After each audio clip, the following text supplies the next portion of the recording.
Hi, dear students. We were discussing The Solitary Reaper by William Wordsworth. I told you a few characteristics of the romantic poets. I told you a little bit about William Wordsworth. I told you how much he loved solitude, how much he loved nature, how much he loved the greenery, how much he loved everything that was country-like. And we also began discussing the poem. Now let's take another let me say, the next stanza. Alone she cuts and binds the grain, and sings a melancholy strain. Oh, listen, for the vale profound is overflowing with the sound. So alone she cuts and binds the grain.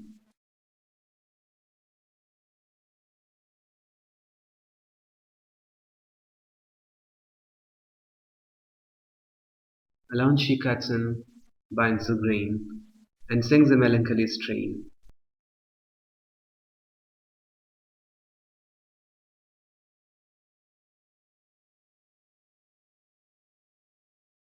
Oh, listen, for the vale profound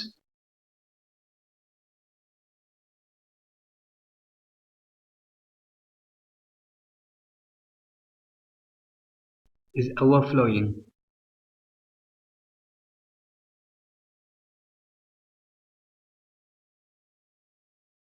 Wordsworth was passing by a field, and he sees a girl all alone. She was singing a song and she was cutting the grain. So, and you see, he's so much in love with solitude. Alone she cuts and binds the grain. So she's all alone. His emphasis is on solitude. She's all alone and she's cutting, she cuts and binds the grain. So she was cutting and binding the grain. That's easy. And sings a melancholy strain. Melancholy means melancholic. Melancholic is sad. Strain means song. So melancholy strain would be sad song. And she was singing a sad song. She was all alone. She was cutting and binding the grain. And she was singing a sad song. Melancholy strain means sad song. Oh, listen, for the vale profound is overflowing with the sound.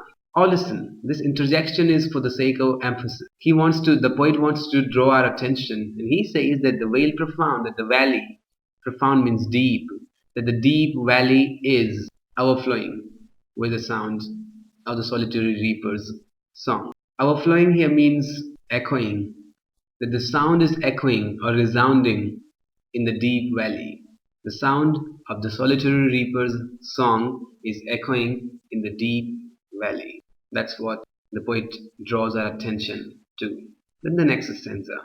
No nightingale did ever chant more welcome notes to weary bands, our travellers in some shady haunt among Arabian sands. No nightingale did ever chant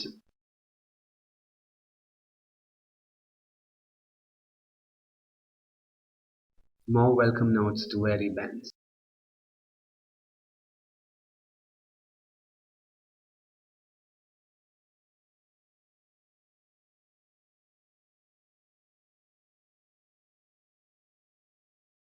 Our travellers in some shady haunt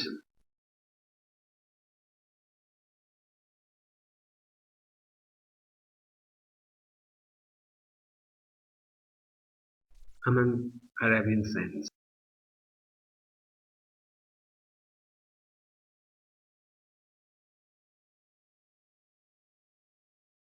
Arabian sands is a desert and shady haunt. Shady haunt here refers to oasis in a desert.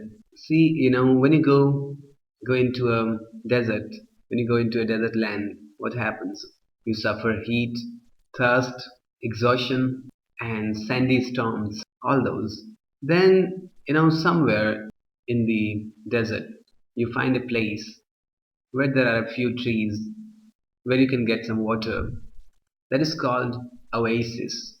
And the poet has used the words shady haunt for oasis. There you can take shelter, you can sit for some time, you can take rest, you can drink water, you can alleviate your exhaustion. That's what shady haunt is.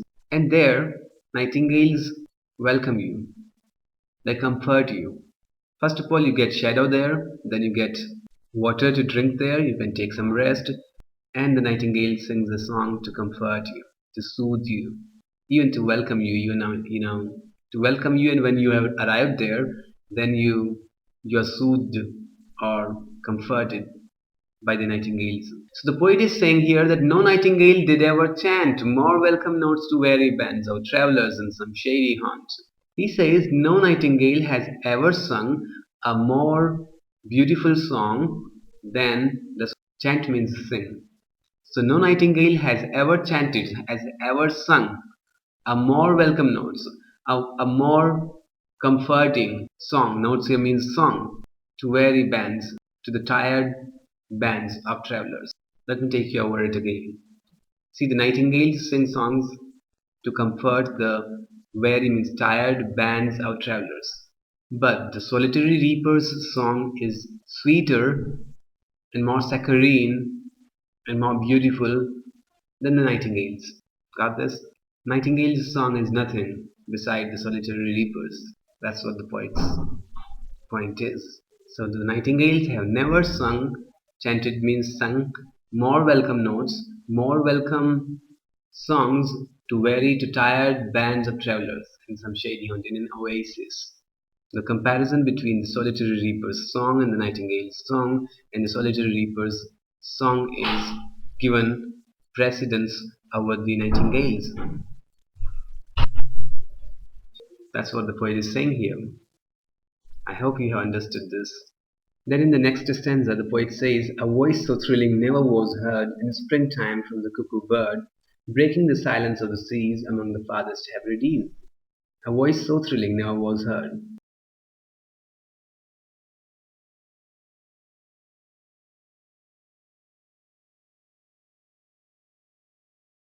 In springtime from the cuckoo bird.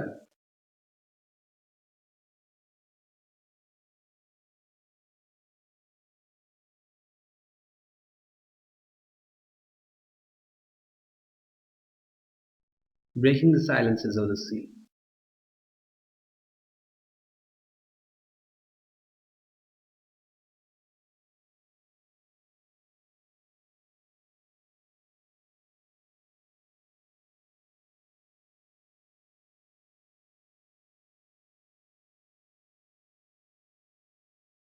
The next comparison of the solitary reaper's song is made with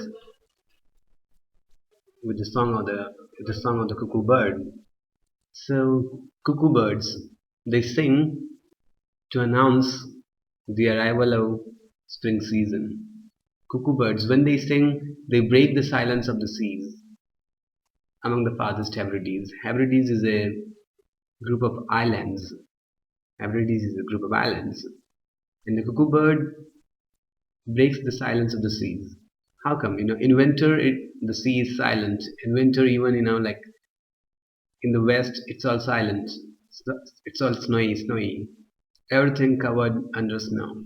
So towards the end of the winter season, and let's say towards the beginning of the spring season, the cuckoo bird sings.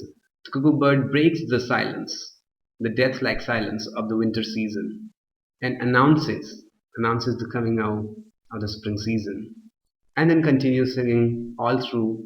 So the poet says that cuckoo bird's song is not so thrilling as the solitary reaper's. Solitary reaper's song is more thrilling than that of the cuckoo bird. To break the silence, the wintry silence of the seas, and to announce the arrival of the spring season. So even here, the solitary reaper's song gets precedence over the cuckoo bird.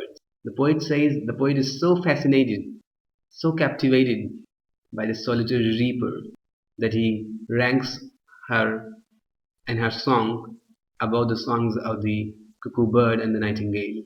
Her song is the best for the poet now, best in the world.